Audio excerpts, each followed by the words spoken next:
Pour la deuxième communication, on passera donc d'un discours radical à un acte, notamment un assassinat.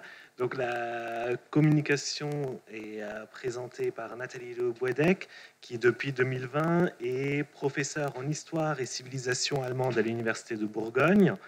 Ses principaux domaines de recherche sont l'histoire de la justice en Allemagne au XXe siècle, les conceptions et pratiques de la démocratie et les rapports entre pouvoir et médias. Il porte essentiellement sur la période de la République de Weimar, avec notamment une monographie consacrée au juriste de gauche Gustav Radbruch et la RFA des années 1950 et 1960, mais elle s'intéresse également aux héritages et aux usages et relectures du passé dans l'Allemagne contemporaine. Son mémoire d'habilitation soutenu en 2020 et dont la publication sous forme de monographie est prévue l'an prochain, au septentrion, je crois. On espère, voilà, l'an prochain. Espère, oui.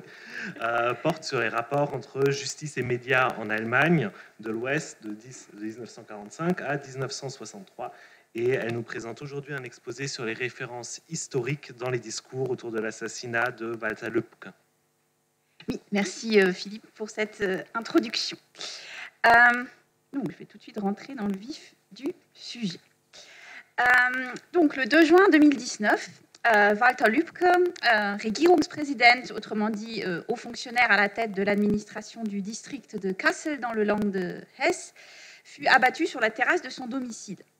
Donc, ce membre de la CDU avait été victime depuis 2015 de violentes campagnes de dénigrement et menaces de mort sur les réseaux sociaux pour avoir vigoureusement défendu la politique d'accueil des réfugiés d'Angela Merkel. 2 semaines plus tard, fut annoncée l'arrestation d'un certain Stefan E., alors ensuite Stefan Ernst, quand le nom a été révélé, militant d'extrême droite connu des services de sécurité depuis les années 90, et donc qui avoua le meurtre quelques jours plus tard. Donc au choc et à l'émotion suscitée par l'assassinat, s'est alors ajoutée la perception de celui-ci comme un événement historique, comme une césure dans l'histoire de la République fédérale. Il s'agissait en effet du premier assassinat d'un homme politique par l'extrême droite depuis 1945, ou autre variante du discours, depuis Walter Rathenau, donc le ministre des Affaires étrangères de la République de Weimar, assassiné en 1922. Donc ça, c'est vraiment une phrase récurrente que l'on retrouve dès les premiers articles qui parurent le lendemain de l'arrestation de Stefan Ernst, jusqu'au procès et aux commentaires sur le procès, puisque donc Stefan Ernst a été condamné le 28 janvier 2021 à la perpétuité, alors qu'en revanche, son complice présumé a été donc acquitté pour le meurtre de Lübcke, jugement qui a été confirmé en août dernier par la Cour fédérale, le Bundesgerichtshof, donc en cassation. Donc affirmer qu'il s'agissait du premier assassinat depuis, etc., nous rappelle ce qu'on a dit ce matin, c'est comme la phrase « ce n'est pas comparable », c'est déjà de fait faire une comparaison et des références historiques. Et de fait, donc ces références ont été une des composantes des commentaires et des analyses autour de cet événement.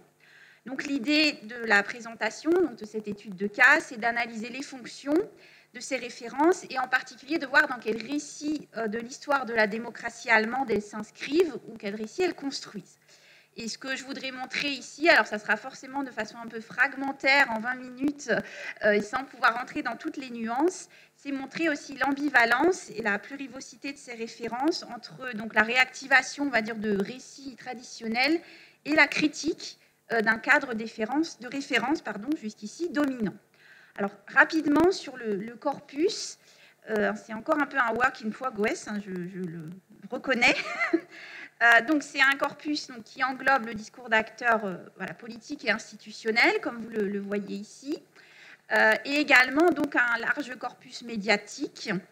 Je vais en dire juste 2 mots pour les personnes moins familières des médias allemands. Donc vous avez le Bild, qui est le quotidien le plus lu en Allemagne, qui est un quotidien qu'on peut qualifier de tabloïd, enfin boulevard, presse, comme on dit en allemand. Vous avez les principaux, beaucoup de journaux donc supra-régionaux donc, qui correspondent à différentes tendances politiques en Allemagne. Je vais y revenir dans un instant. Ensuite, donc, un journal berlinois qui a aussi des prétentions, on va dire, supra-régionales, Tagesspiegel, et puis le journal régional le plus diffusé, enfin le plus lu, la Westdeutsche Allgemeine Zeitung. Der Spiegel, ça je pense que tout le monde connaît le Spiegel, et puis aussi l'hebdomadaire Die Zeit. Alors, petite précision sur les deux journaux sûrement les moins connus peut-être, et qui sont ici qualifiés comme de gauche. Alors, on a la Taz, qui a été fondée à la fin des années 70 comme un journal de presse alternative et qui attire un public plutôt, on va dire des lecteurs plutôt jeunes et aussi cultivés. Tandis que ND, donc Neues Deutschland, qui est directement issu en fait de l'ex-RDA, c'était le journal du parti à l'époque, est proche du parti Die Linke, et est surtout lu dans l'Est de l'Allemagne, avec aussi une ligne éditoriale correspondante. Alors, il y a deux limites que je mentionne très rapidement à ce corpus. Il ne couvre pas effectivement tout le spectre politique, et notamment sa frange la plus à droite, parce que ça obligerait à recourir à d'autres types aussi de médias. Les médias audiovisuels non plus, ça c'est pour des problèmes aussi d'accès aux sources. Et enfin, je voulais mener cette analyse systématique de tout le corpus à plusieurs moments, en fait, depuis 2019, ce que je n'ai pas pu faire complètement.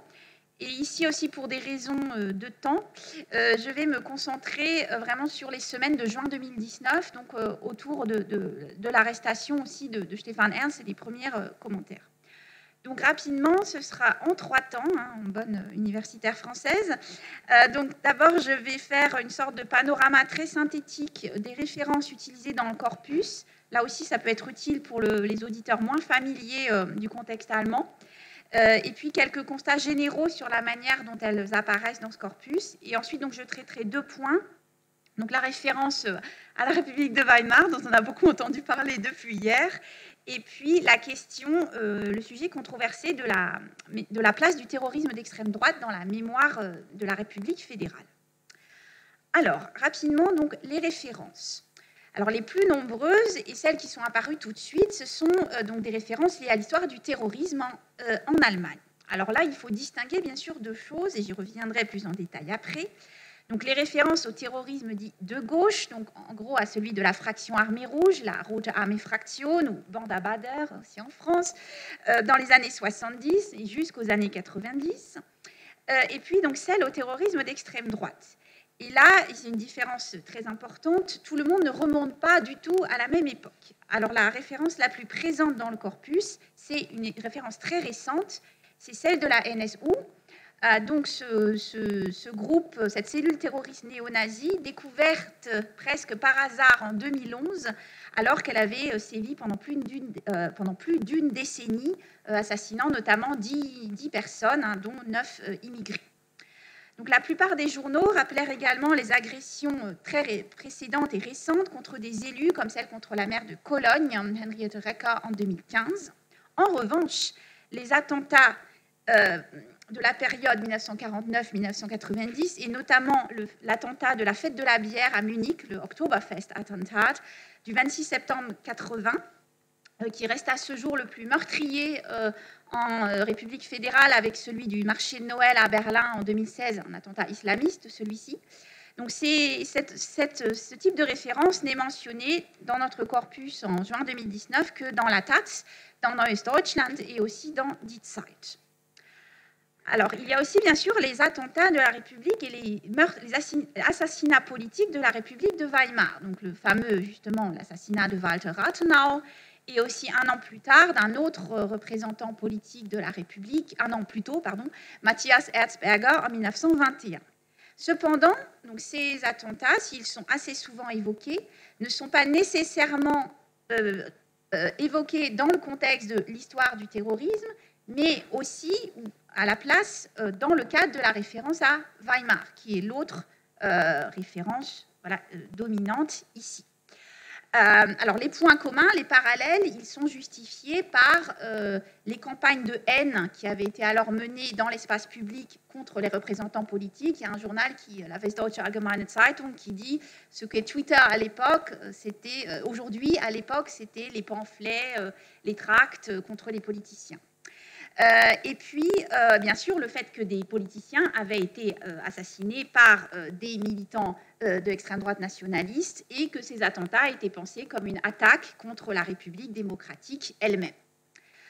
Alors, les raisons pour ces références n'occupent pas d'ailleurs évidemment pas la même place dans la couverture de l'affaire Lübcke. Alors avec deux extrêmes qui ne sont pas forcément très surprenants. D'un côté, on a le Bild, où on a pratiquement de fait rien, et surtout aucune explication.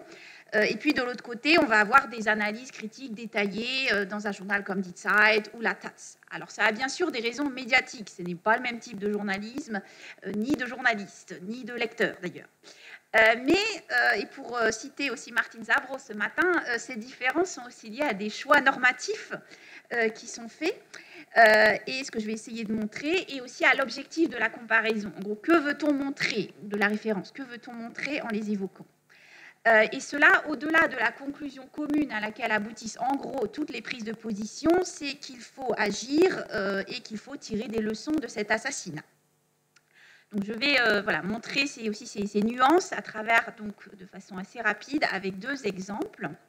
Donc, en commençant par Weimar. Donc, vous avez là ici un article de Neues Deutschland avec un titre qui fait explicitement le parallèle, République de Weimar 4.0, et puis qui visuellement aussi, mais vous avez la photo, pardon pour la qualité, de Walter Lübcke, et puis en dessous, vous avez deux documents renvoyant à l'assassinat de Rathenau, le lieu de l'assassinat, et puis le document qui appelait la population, enfin en tout cas notamment les ouvriers, à se mobiliser parce que la République était en danger.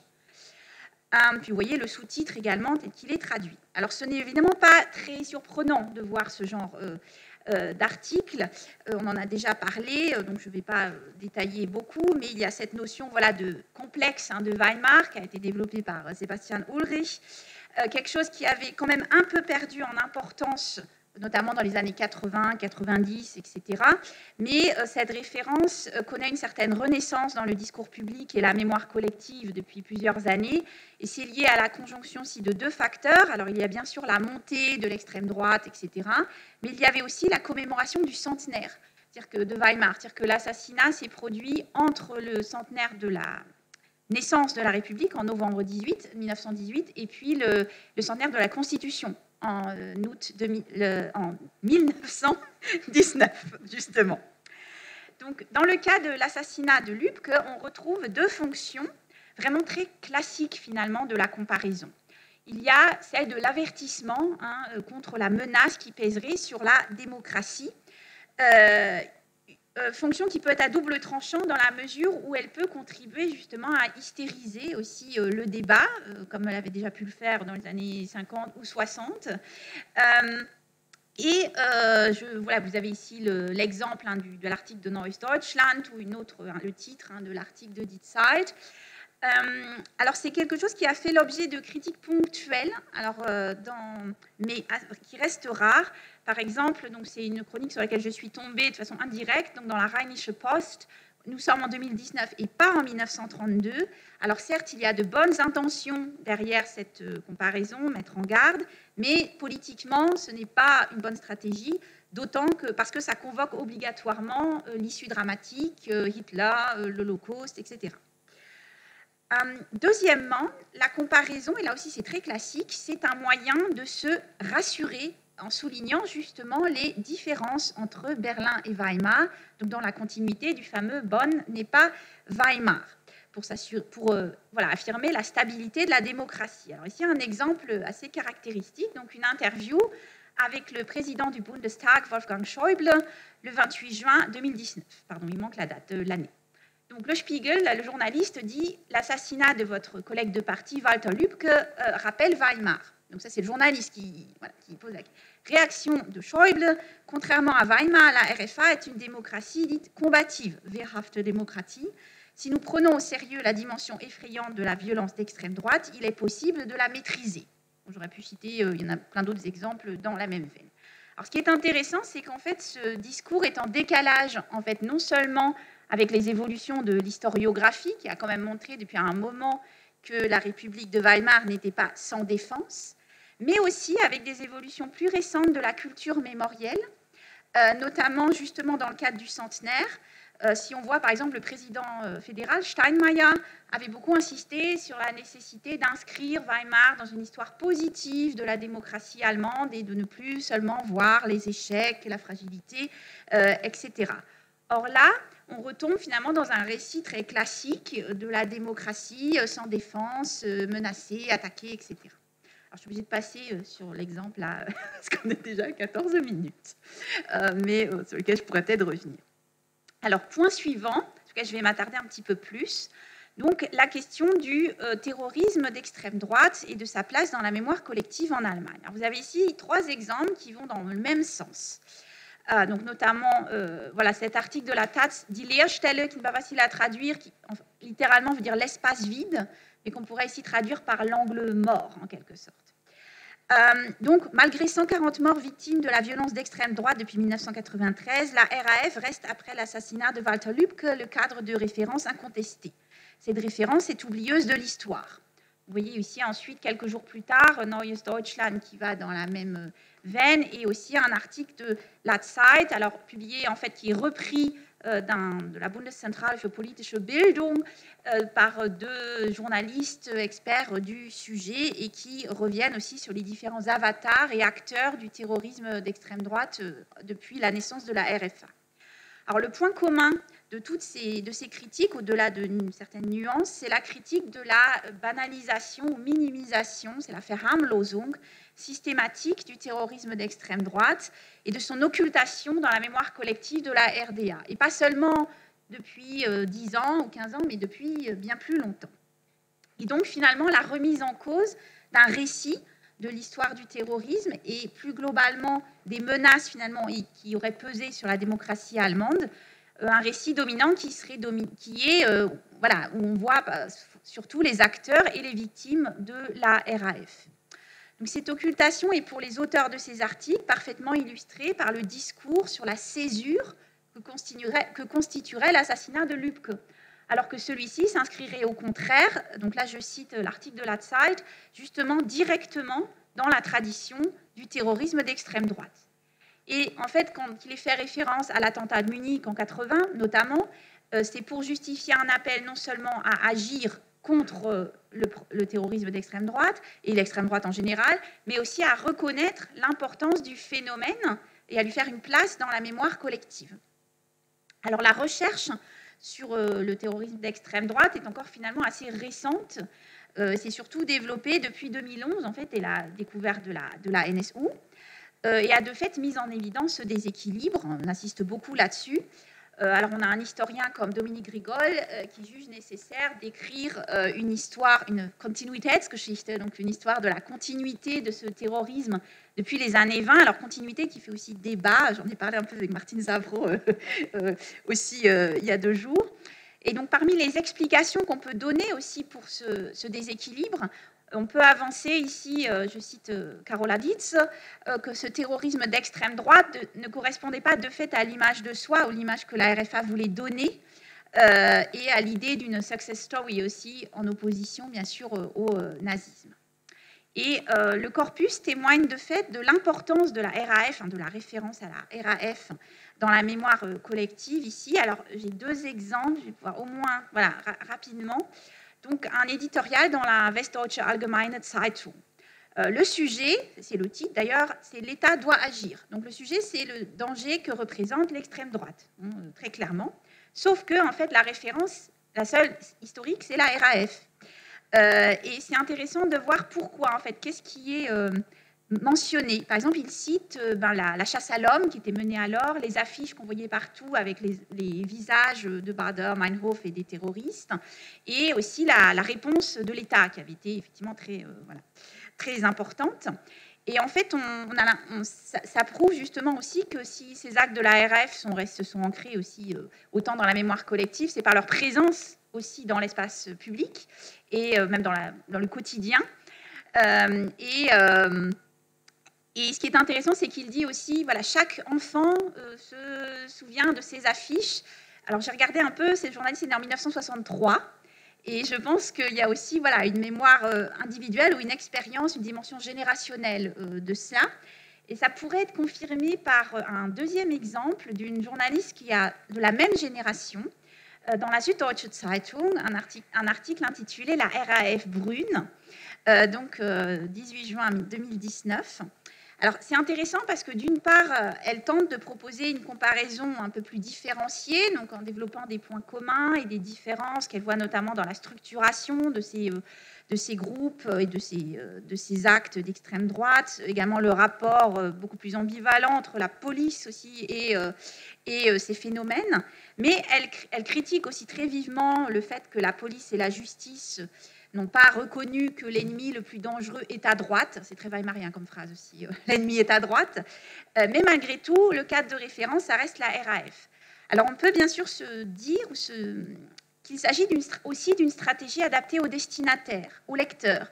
C'est-à-dire que s'il s'agit de montrer que la situation est grave, il faut aussi une comparaison qui leur parle, enfin, qui évoque des choses graves peut-être. Et de ce fait, la RAF est sûrement un meilleur choix, de ce point de vue, que l'attentat de l'Oktoberfest, de ce point de vue-là. Mais il s'agit alors d'une comparaison dont la fonction n'est pas d'expliquer, en tout cas ne peut pas être vraiment d'expliquer, parce que ça n'apporte pas forcément grand-chose à l'explication ici de la situation. Donc, bon, je vais dépasser de 3 minutes si le président de séance me permet. Voilà. Je vais être obligée de passer un peu vite, mais on pourra en revenir dans la discussion. On voit que cela reste un sujet encore très politique. Dans la FAT7, qui est plutôt, on va dire, plutôt conservatrice politiquement, on a une référence très lapidaire, où finalement on ne voit pas très bien justement est-ce qu'il s'agit de comparer, d'assimiler, de mettre sur le même plan. En gros, on a, voilà, il y avait des terroristes de gauche et de droite qui, dans l'histoire, ont défié l'État de façon violente. On n'a pas vraiment plus, ça reste quand même très superficiel comme comparaison. On a aussi des choses très politiques dans les articles de la Taz et de la Neues Deutschland. Par exemple, la critique des mesures prises à l'époque contre la RAF ou le fait qu'en fait, on a fait et qu'on continue de faire 2 poids, 2 mesures. Et on voit aussi la place qu'a gardée dans la mémoire de la gauche, alors là je pense à gauche du SPD, des mesures de répression qui ont des années 70 contre les sympathisants communistes d'extrême gauche, etc. Et peut-être, ça c'est quelque chose qu'on ne trouve pas dans la Zeit par exemple. Et peut-être juste une chose sur l'appel à un antifascisme combatif dans Neues Deutschland, qui s'inscrit dans une tradition très ambivalente. Alors je vais en dire juste un aspect. On pourrait voir aussi un moyen d'insister sur le fait que la continuité déjà entre l'Allemagne d'avant 1945, parce que là il crée vraiment une continuité depuis Weimar, l'Allemagne de l'Ouest et celle d'aujourd'hui, et donc de présenter ça comme un problème allemand ou ouest-allemand et pas est-allemand comme on a pu souvent et longtemps le dire après 90, que c'était un problème est-allemand, l'extrême droite. Aucun des 2 récits n'est juste en fait, enfin n'est pertinent historiquement. Et donc, pour conclure, j'arrive à ma conclusion, que je vais un peu abréger. Donc, il y a d'un côté voilà, cette ambivalence entre on reprend des récits finalement qu'on peut juger même dépassés historiquement, enfin historiographiquement. Et de l'autre côté, il y a quand même un récit qui était jusqu'ici peu audible sur le terrorisme d'extrême droite, qui se fait une place plus grande. Et ça continue dans les mois qui viennent, où il y a eu aussi d'autres attentats à Halle, à Hanau. Et par exemple, la présence de Steinmeier, le président, à la commémoration des 40 ans de l'attentat de l'Oktoberfest, est aussi significative puisqu'il a appelé à faire une place aux victimes dans la mémoire collective. Et c'est la première fois qu'un président était là pour une telle commémoration. La deuxième chose, c'est pour revenir sur le sujet de ce matin, les limites des comparaisons historiques. On les voit ici, on voit bien, et on a vu toute la journée, toutes les récupérations, simplifications, etc. Mais d'un autre côté, on voit aussi le besoin d'inscrire des événements de ce type dans un récit et de le mettre en perspective. Et c'est là tout le dilemme aussi et toute la difficulté aussi pour les historiens, en fait, surtout quand on leur demande leur avis sur la question. Et puis je terminerai donc en disant que Walter Lübcke, 3 ans après son assassinat, est en passe de devenir lui-même une figure historique. Son bureau est aujourd'hui entré à la Haus der Geschichte à Bonn, au musée, dans le cadre d'une exposition sur les violences d'extrême droite depuis 1990. Et puis donc le 24 juin 2022, les 100 ans de l'assassinat de Rathenau, donc le président Steinmeier a eu cette phrase en nous souvenant aujourd'hui de Walter Rathenau, nous pensons en même temps aux victimes d'assassinats politiques aujourd'hui, nous pensons aux assassinats de la NSU et nous pensons au Regierungspräsident Lübcke de Kassel. Voilà, je vous remercie pour votre attention.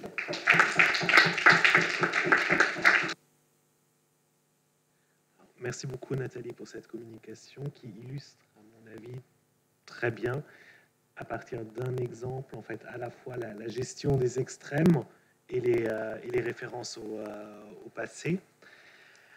Pour notre dernière communication, on va rester avec la République de Weimar, mais on change à la fois de support et de langue, puisque la communication sera en anglais et il s'agira d'une série.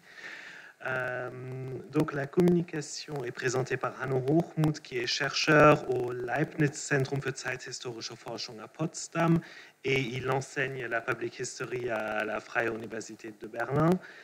Ses principaux domaines de recherche sont l'histoire contemporaine ou l'histoire du temps présent, enfin les deux, je crois d'ailleurs, et la Public History. Parmi ses publications, on peut citer les ouvrages collectifs les plus récents, comme Public Historians, publié en 2021, Weimars Wirkung, das Nachleben der ersten Deutschen Republik, publié en 2020. Et donc, je passe directement à sa monographie de 2017, on peut raccourcir un peu, Kiezgeschichte Friedrichshain und Kreuzberg im geteilten Berlin. Sa communication porte sur Berlin-Babylon, la République de Weimar dans le passé et le présent. Und Sie können anfangen, bitte. Danke. Und nous avons d'abord deux extraits vidéo avant la communication.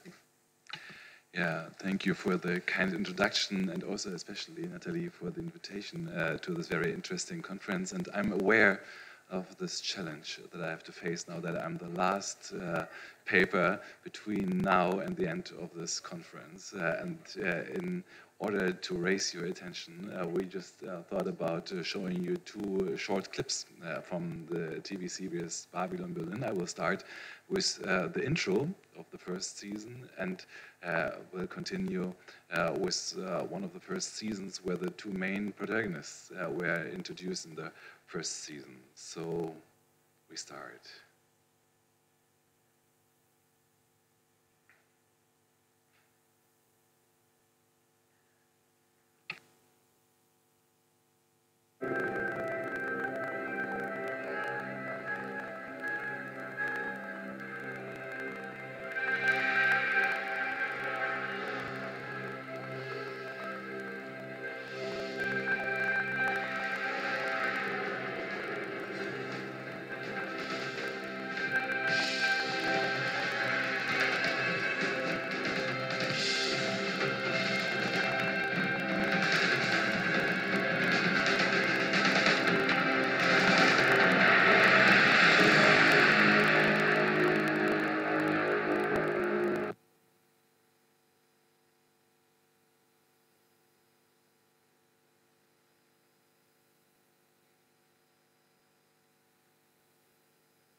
Ja, kleine Erinnerung an deine aufregende Zeit in der Hauptstadt. Woher kennst du den Mann? Krajewski?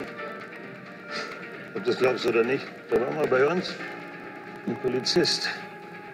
Dachte im Ernst, er kann nach dem Krieg ganz normal wieder zurück im Dienst. Als Zitterer. Eines Tages kommt er zum Einsatz, gibt eine Riesenballerei und der Hosenscheißer kriegt sich nicht mehr ein. Haben wir ihn rausgeschmissen. Ohne Ehren. Ja, jetzt mal Platz, du Hornochse!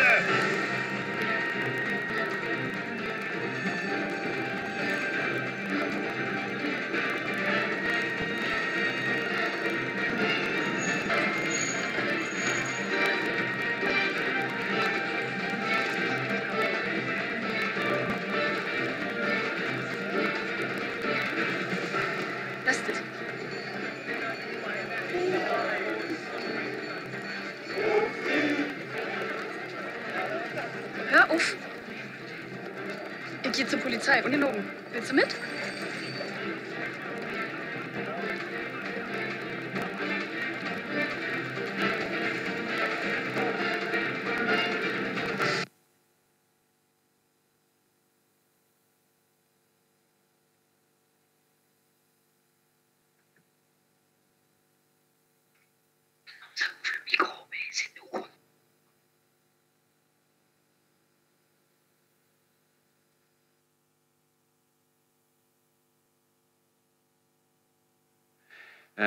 So, in autumn 2018, the Berlin of Weimar Republic returned with great force.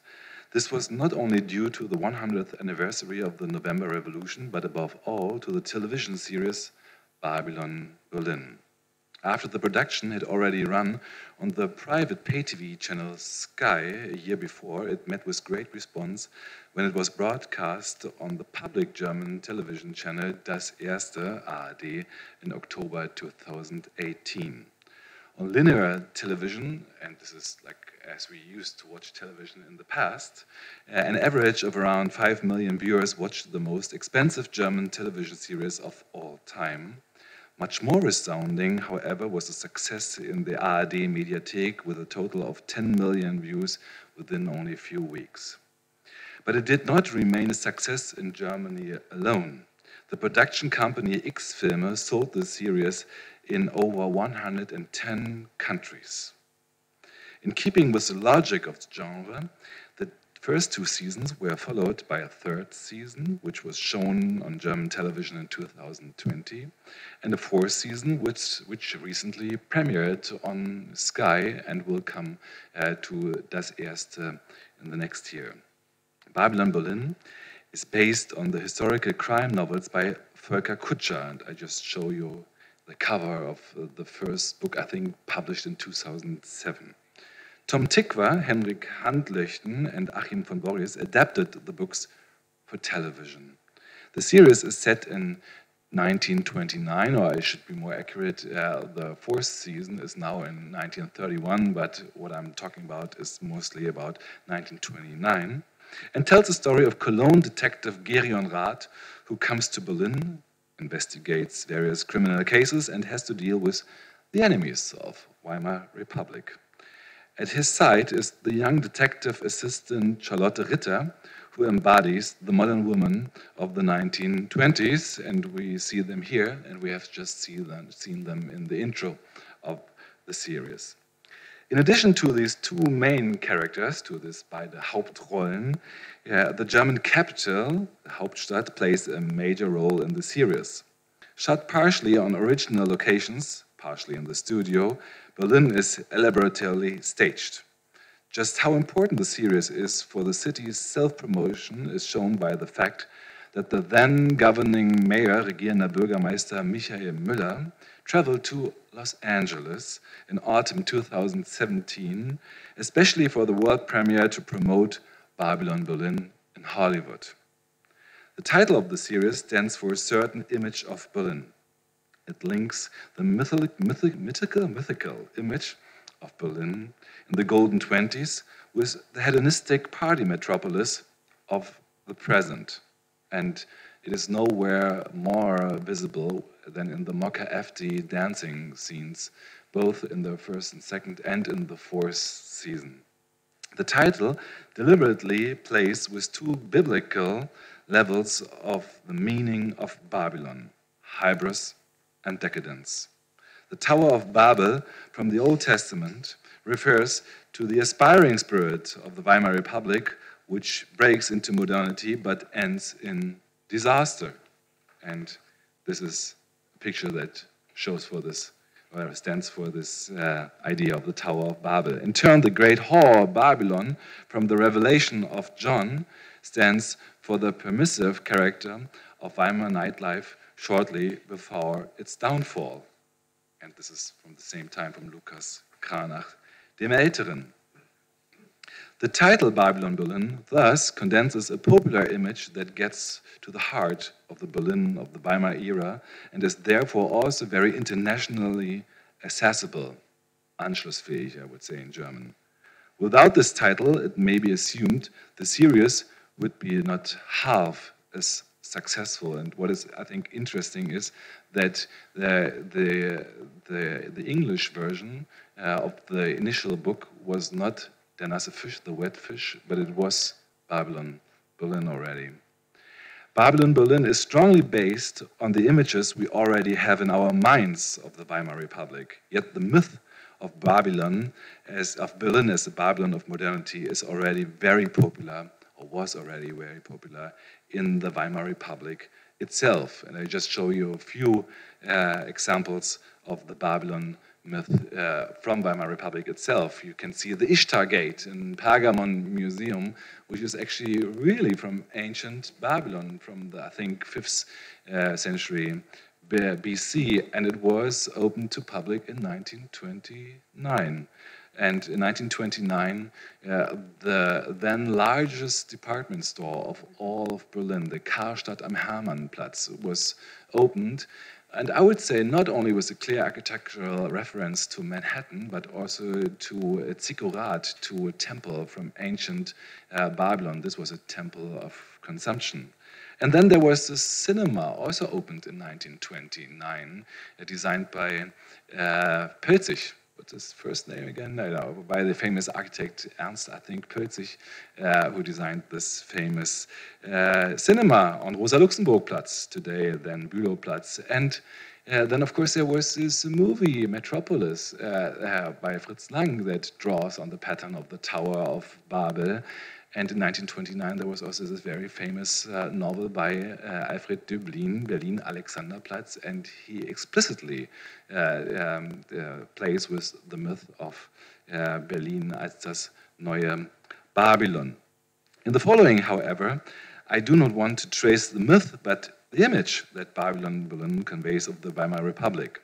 The series is enormously detailed. The most expensive German television production, and they do not really publish the numbers, we only know it from the first seasons, that was 40 million euros.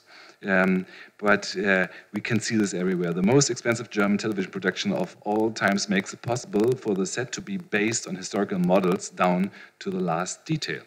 You can see this in every uniform, in every prop. All the extras are dressed so accurately that they would stand up to a close-up at any time. And you can see some of the extras here. The same goes for the set design.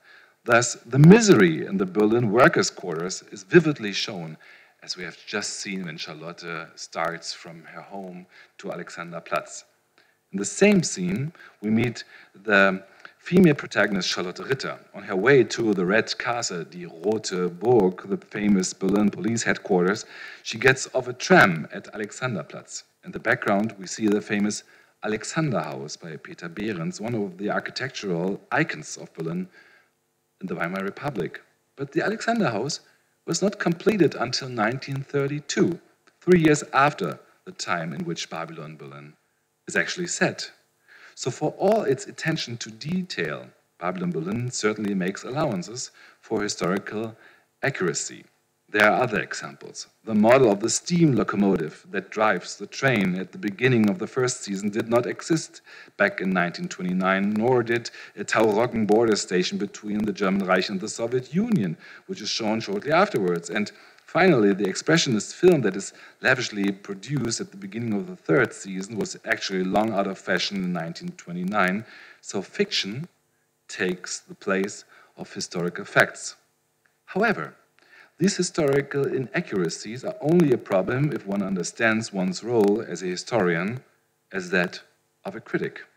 Of course, it is legitimate to look for film errors and point out the lack of historical authenticity. But what is authentic? From a postmodern perspective, there is no difference in principle between a scholarly book and a fictional film. Both are narratives that differ only in their claim to objectivity. It is still an important task of the historian to exercise image and discourse criticism and, for example, to point out to the uncritical use of filmic propaganda material. And of course, a historian can also take on the role of a film critic and evaluate the artistic and technical quality of films or judge whether the cinematic adaptation of a literary model is successful. All of this is legitimate and important. However, the historian's perspective is most profitable if you understand the film as a product of your own time. Instead of a detailed critique of the period portrayed, it makes more sense to ask what a historical film says about the historical culture of the time in which they were produced. Babylon Berlin thus reveals more about our present than about the 20s. The relationship between the present and the past can be observed particularly well in the third season. It is remarkable that significantly more historical personalities appear in the third season of Babylon Berlin than before. We meet the later Reichschancellors Brüning, von Papen, and von Schleicher, as well as the Berlin SA leader Walter Stennis. On the side of the Republic, the workers' lawyer Hans Litten, and, as one of the only historical female figures, the prison director Rosa Helfers play important roles. The fact that the number of historical personalities in the series increases is no coincidence, as I would argue, because in the third season, the protagonists intervene more and more in the wheel of history. Whereas in the first two seasons, the history of the Weimar Republic was more of a historical backdrop for the crime story, the relationship is reversed in the third season. More and more often, the characters themselves bring about well-known historical events, while the actual criminal case recedes into the background. In this way, Babylon Berlin increasingly differs from Volker Kutscher's novels, which do not allow their characters to intervene into the larger history. In contrast to the literary novel, important historical events are decidedly addressed and elaborately staged in the series. This include both the Blood Monday, den Blutmai, 1929, as well the stock market crash of 1929. So we have here first the Blutmai, and the Karstadt am Hermannplatz in the background, and here the Black Friday. More importantly, however, Babylon Berlin addresses some important processes and historical contexts of the Weimar Republic. For example, the emancipation of women and the dawn of modernity is portrayed through the main female character Charlotte Ritter, as we have just seen. The series also describes how the conservative revolution forms an alliance against Weimar together with German heavy industry and the NSDAP. This conspiracy from the right is the central theme of the third season, which makes it so topical. So in Babylon Berlin, the small details and the big lines seem accurate. In between, there are definitely historical blurbs that mainly follow dramaturgical, weiß ich nicht, wie man das oft, necessities. For example, Gustav Stresemann does not die as in reality, but his dramatic death in front of the eyes of the right-wing conservative conspirator Günther Wendt symbolizes the dying of the Republic. This is actually a great scene, and I would have liked to show it, but I don't possess the third season. Babylon Berlin, thus, tells a story whose basic message suits to our notion of Weimar Republic. Olaf Gerke has proposed the concept of historical validity, Triftigkeit. Now, I introduce this term to you as well. For him, validity here is not to be equated with an objective truth, but with a degree of compatibility of the narrative with an already existing plausible reconstruction.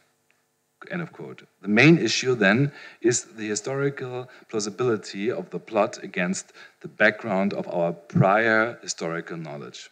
What is more important than the often used detailed criticism and the idle authenticity check is that the plot as a whole is historically credible. Like any film, a historical series must above all be dramatic, again the word, you know what I mean, convincing. The historical details described above help here. The show values of the series support the dramaturgy and plausibilize the political message of Babylon Berlin.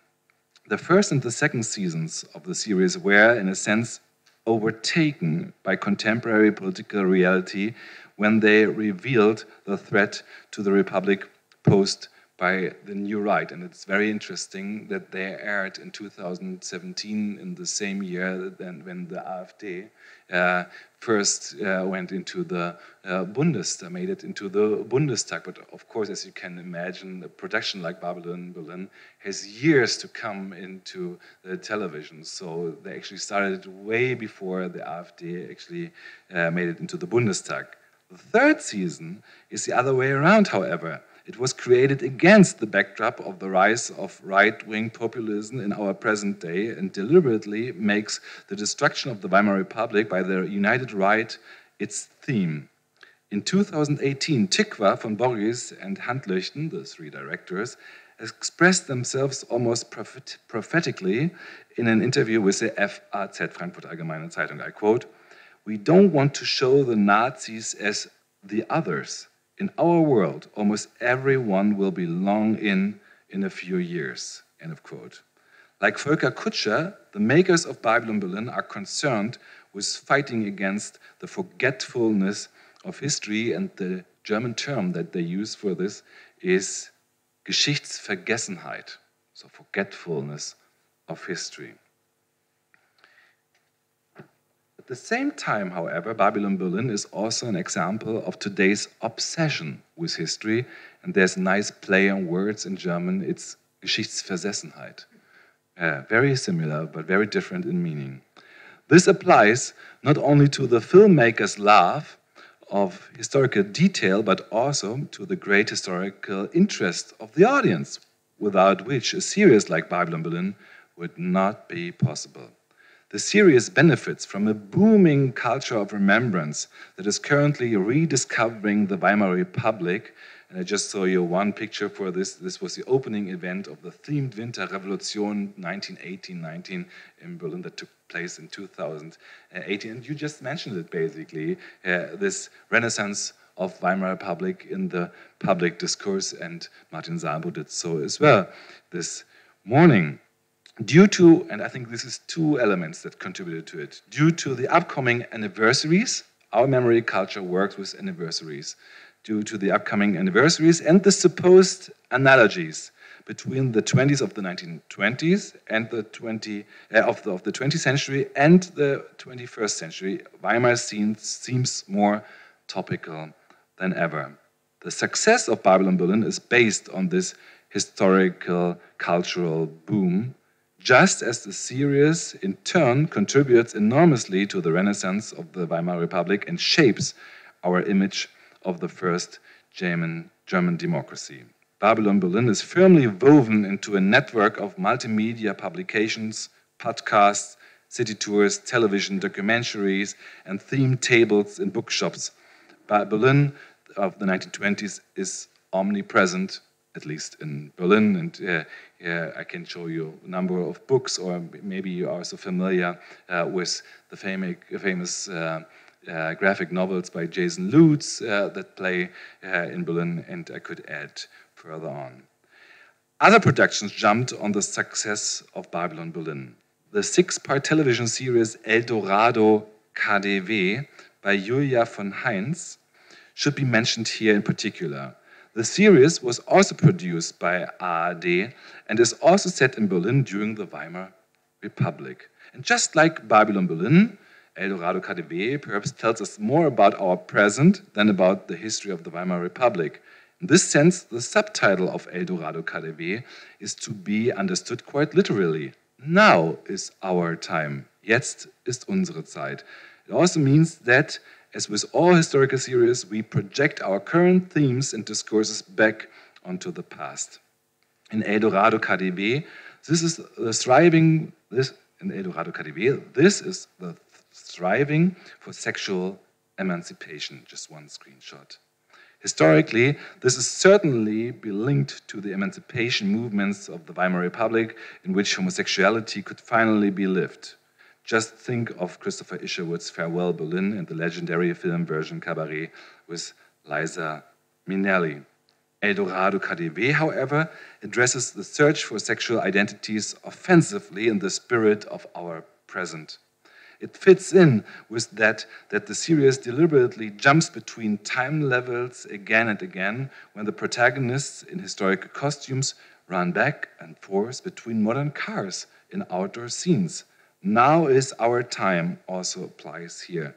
This dramatic, trick allows a special link between yesterday and today. Babylon Berlin basically does nothing else. Only here, it is not primarily about sexual identities of today, but about political convictions. The series tells the story of a democracy that is being fought from the right. In times when also our democracy is being challenged from the right to an extent that seemed unimaginable just a few years ago, this scenario gives the series an unexpected relevance. This sense of threat is heightened because we know how history continued after 1929. Thus, there is an ominous glow over Babylon Berlin that is heightened by the haunting film score To Ashes to Dust, Vom Asche zu Asche zu Staub. Nazis in the true sense hardly appear in the first two seasons. They will be different in the third and fourth season, but not in the first two seasons. But numerous enemies of democracy do so. The main hero, Gerion Rath, and there would be another story about the main actor actually, but I don't go into this. So the main hero may be able to eliminate them for the time being, but in the long run, we can guess he is fighting a losing battle. The good thing, however, is that history does not repeat itself, despite all the supposed analogies.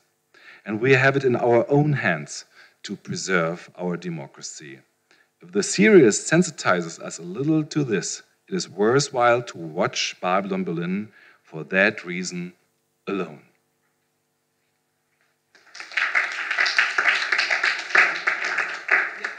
Just when it comes to it. Yeah. Oui, donc oui, alors c'est vrai que là, j'ai pas pu rentrer dans tout le corpus. Hein, j'ai mis pas mal l'accent sur les journaux. Alors, la référence à... Alors, déjà, ce qui m'a frappé quand même, parce que moi, j'étais quand même plutôt partie avec Weimar à cause de mon prisme weimarien, c'est que c'est pas la première référence qui apparaît, en tout cas. Et par contre, quand elle apparaît, elle va apparaître d'abord, on va dire, dans les journaux plutôt gauche, ou en tout cas, on va dire, à partir de Links libéral, donc à partir aussi de Ditza et tout. Voilà. Et ça apparaît aussi chez les politiciens, bien entendu, alors notamment chez le Bundespräsident, chez Steinmeier, mais qui lui est SPD. Alors, il faudrait que je regarde très précisément, mais aussi, oui, en tout cas, j'ai un politique, on le voit chez Schäuble, par exemple, etc. Mais c'est pareil, après, il y a parfois, donc, c'est juste, on dit, bah, c'est le premier depuis Rathenau, donc en fait, c'est vraiment la symbolique, en quelque sorte. Voilà, bah, c'est un politicien assassiné, donc, mais sans creuser davantage, en fait. Et il y a seulement dans quelques journaux où on creuse, au sens où on va analyser aussi les motivations, les milieux de l'époque, qui c'était, etc. Mais c'est bien sûr, oui, c'est utilisé aussi par les hommes politiques. Et là, en plus, comme il y a eu le centenaire de l'assassinat de Rathenau, voilà, on le voit chez Steinmeier, Rathenau, Lübke. Donc, On avait une autre question.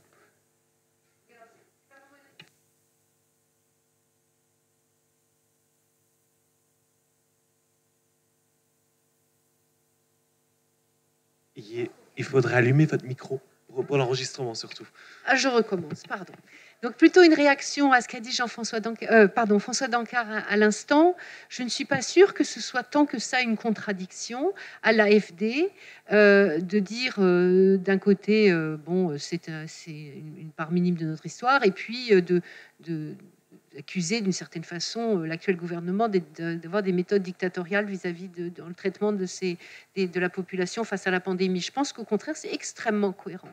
C'est-à-dire qu'il y a une logique qui est, d'une part, la contestation de la légitimité d'une telle base fondamentale, d'une référence d'un mythe fondateur, en disant c'est une merde d'oiseau, voilà, c'est pas important. Au passage, ils disent dans une histoire allemande de 1000 ans, 1000 ans, hein, c'est pas jamais neutre quand on parle des nazis, mais ensuite de récupérer cette référence pour la retourner contre les démocrates.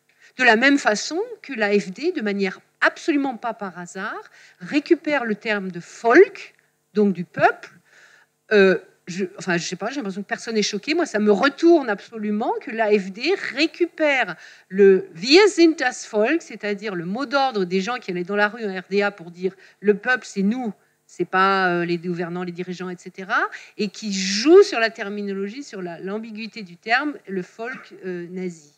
Enfin, völkisch, on va dire nazi. Donc, j'ai beaucoup apprécié votre propos, mais je pense qu'il est beaucoup plus... Enfin, la diversité des prises de parole ne sont pas si contradictoires que cela. Moi, j'y verrais beaucoup plus un ensemble très cohérent. Et le retournement c'est celui qui dit qu'il est, comme on dit dans la cour de récréation. Vous nous accusez d'être des pigones du nazisme. Eh bien, les dictateurs, c'est vous.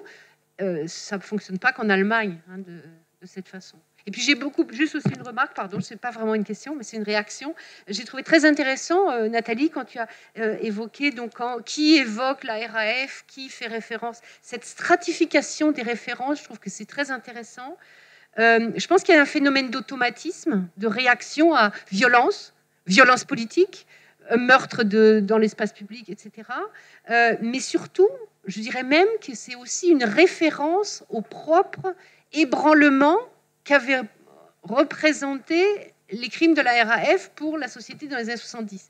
C'est-à-dire que c'est des strates, on ne se rappelle pas seulement un passé en cherchant des codes, en disant bon, je sais décoder, je sais comment ça fonctionne, mais ce sont des réminiscences qui prennent sens ensemble. C'est pour ça que c'est si difficile à analyser. Mais merci, je trouve ça tout à fait... Oui, je suis tout à fait d'accord. C'est-à-dire que quand j'ai dit aussi que la référence à la RAF parlait plus au lecteur que celui de l'Oktoberfest, c'est parce que y a ça aussi, c'est qu'on considère même encore aujourd'hui que le fameux automne allemand de 77, c'est la plus grande crise qui est connue, la RFA. Donc, et le journaliste qui dit chaque enfant se rappelle des images, c'est un peu ça, c'était les propres émotions ou les craintes qui avaient pu y avoir, effectivement, alors que en 1980, juste pour les gens qui ne connaissent pas, donc il y a eu 13 morts dans une explosion, attentat à la bombe à l'Oktoberfest, et le lendemain, l'Oktoberfest, elle a continué tout à fait normalement. On a retourné boire de la bière, chanter Ein Prosit, et voilà.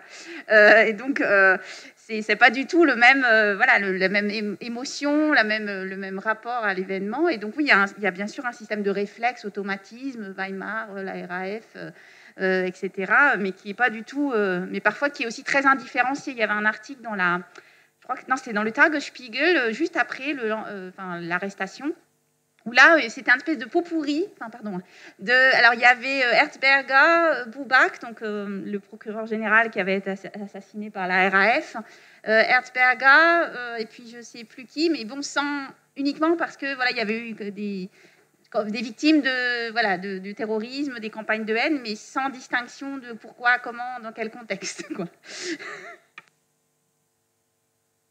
Tout le monde est totalement accablé, en fait. Deux même. J'ai le droit. Oui, allez-y.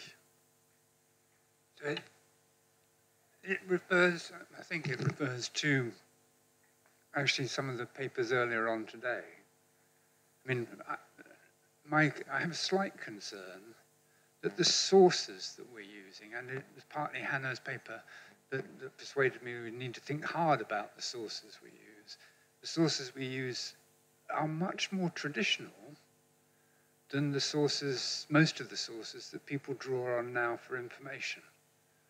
So there's a question, I think, about how far a kind of reference to historical figures within television or within newspapers is actually being replicated in the web. And it would be very interesting, it strikes me, to try to see how far those kinds of references work more systematically.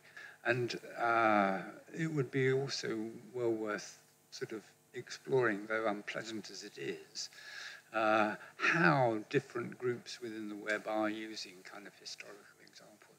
So it's not a precise question, it's more a general concern about how to look at the sources that are actually, I mean, it's what, in many respects, it's what made Bolsonaro successful, the domination of the web, it's what Trump brought to it, etc. We need to know about these sources. I try to answer in English, or to react in English. I will try. You can help me, Marine, if you, if I can't. Yeah, I agree with you. And I said, but it was in French. I don't know if you understood it, that it was a limit of my corpus, and that I could not then analyze really the opinions on the far right, because I should have then analyzed all the media and not the traditional press in Germany. But yeah, social media, social groups, and I didn't do it, but it would be really interesting. So I have some position from AfD politicians, but it would be, of course, very, very, very interesting. That is the limit. I'm aware of it. But with François, vous avez montré Twitter ou Facebook or some social media. But you're perfectly right.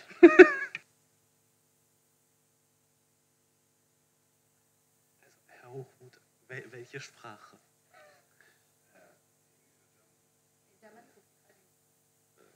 Je vais parler en allemand, après je vais traduire. Es ist vielleicht mehr als eine Frage. Also ich fand den Vortrag wirklich ganz spannend, aber wegen meiner eigenen Forschung. Als ich Karstadt gesehen habe, will ich sagen, ich meine, sogar bei Sie versuchen die Konsumgeschichte darzustellen, weil wir uns da hinein projizieren können, aber auch Karstadt wäre eigentlich falsch, weil Karstadt nicht unbedingt das wichtigste Zentrum in Berlin für Konsum war. Das heißt, sie benutzen auch hier wieder Läden, die man jetzt noch kennt. Also ich fand es relativ lustig, als wir dann auf einmal Karstadt gesehen haben, zu sehen wirklich, dass sie auch da Namen finden oder Orte, die wir jetzt noch kennen, die aber damals noch nicht wirklich so riesige Zentren waren, jetzt zum Beispiel für alles, was Luxuskonsum ist. Also das fand ich wirklich spannend. Also sogar auch bei den Emanzipationsgeschichten versuchen sie immer Elemente zu finden, die uns viel näher sind, als was wirklich damals war. Also sogar da gibt es einen Unterschied. Es spricht eher über uns als über sie. Ne? Je traduis. Alors, du coup, je disais, la seule chose que je trouvais intéressante, mais je pense que c'est ma marotte, c'est en voyant Karstadt, en fait, c'était pas le grand magasin le plus réputé, même dans les années 20 en termes de produits de luxe, mais c'est le magasin qu'on connaît encore aujourd'hui, puisque tous les autres ont été détruits en fait durant la période nationale-socialiste. Donc, même au niveau des représentations sur l'histoire de la consommation ou de l'émancipation, ils choisissent des éléments qui effectivement existent, mais qui parlent plus au public d'aujourd'hui, parce que les noms existent encore. Ils auraient très bien pu mettre Hermann Tietz aussi, qui existait après comme Hertie, mais qui a dû fermer dans les années 1990, je crois. Donc même là, c'est trop loin pour le public qui regarde aujourd'hui. Et donc même là, il y a en fait une sélection des informations et de représentations dans des thèmes plus généraux, pas seulement dans les événements, mais aussi dans les thèmes plus généraux.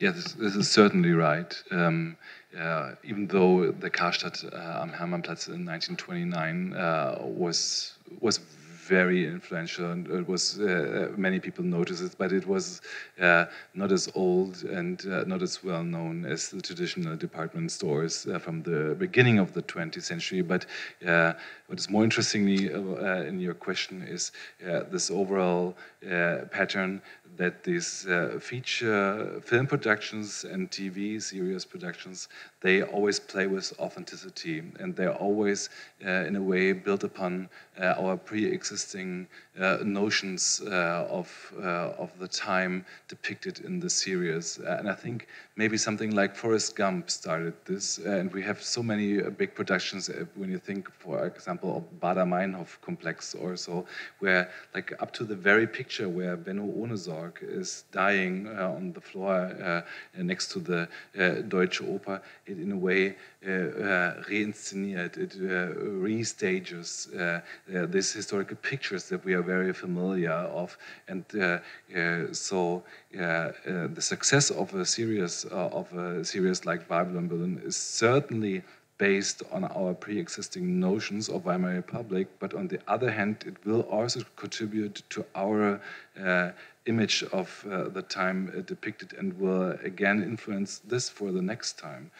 So in a way, it's a complex notion, and there's also an interesting development when we have a look at documentaries and of feature films, because we notice that feature films include more and more like authentic stuff to try to be like documentaries, whereas many documentaries are very open to develop some feature elements, especially when we think of productions where we do not have any Zeitzeugen, any contemporary witnesses anymore. There was this production on the Armenian genocide where famous actors actually play into the role of or jump into the role of witnesses of the time. So in a way, these different genres they merge in a way where it's more difficult to differentiate or to distinguish them, and this is probably also true for the media.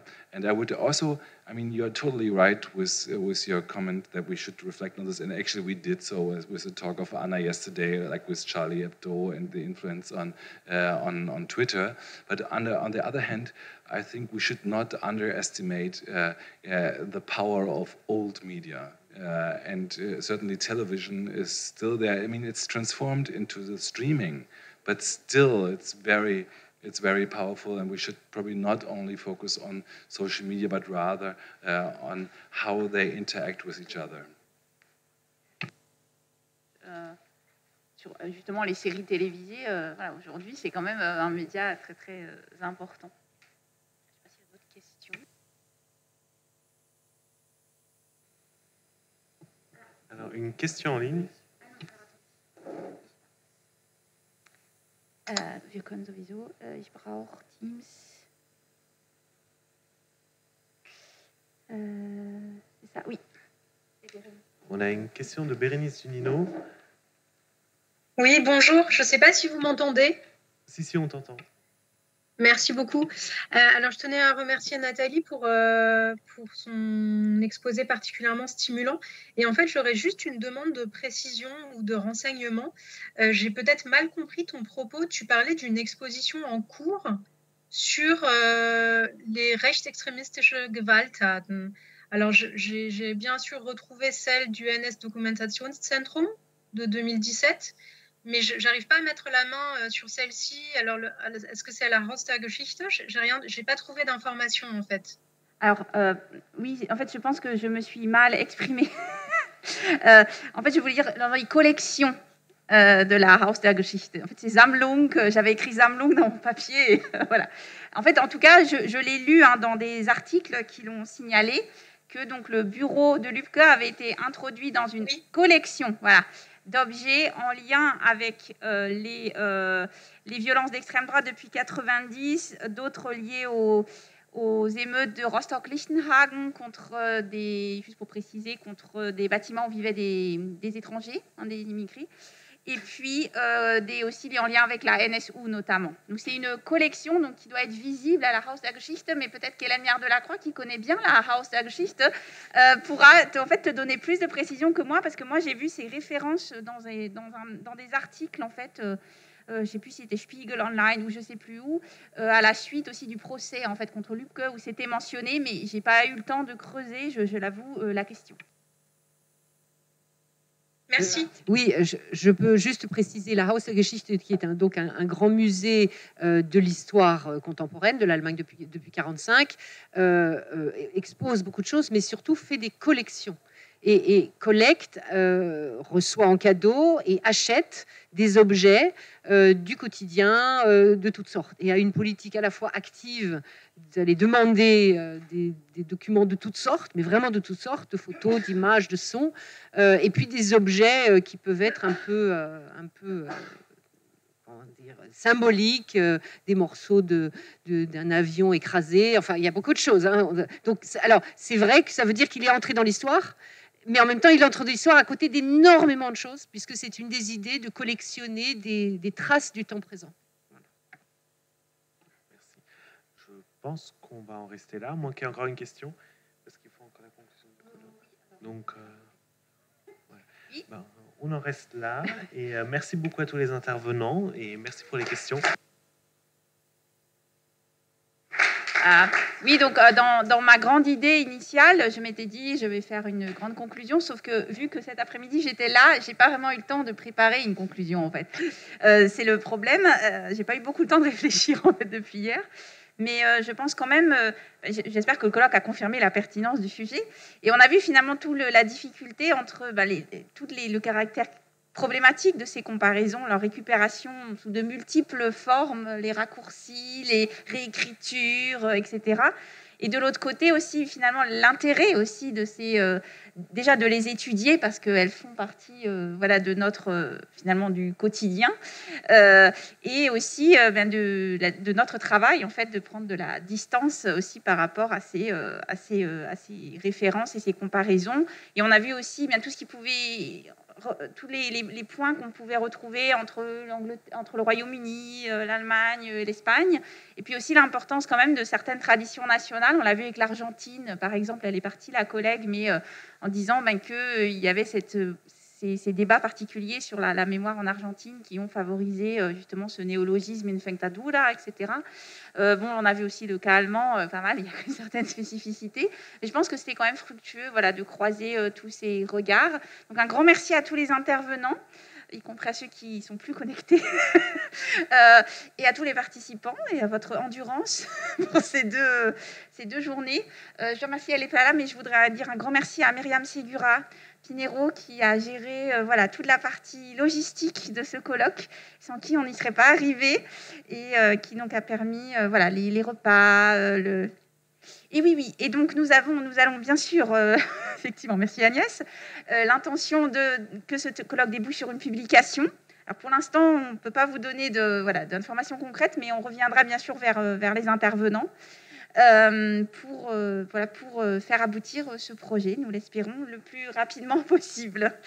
Voilà, donc un grand merci encore à tous, et puis bon retour à ceux qui repartent de Dijon, et un bon week-end bien mérité.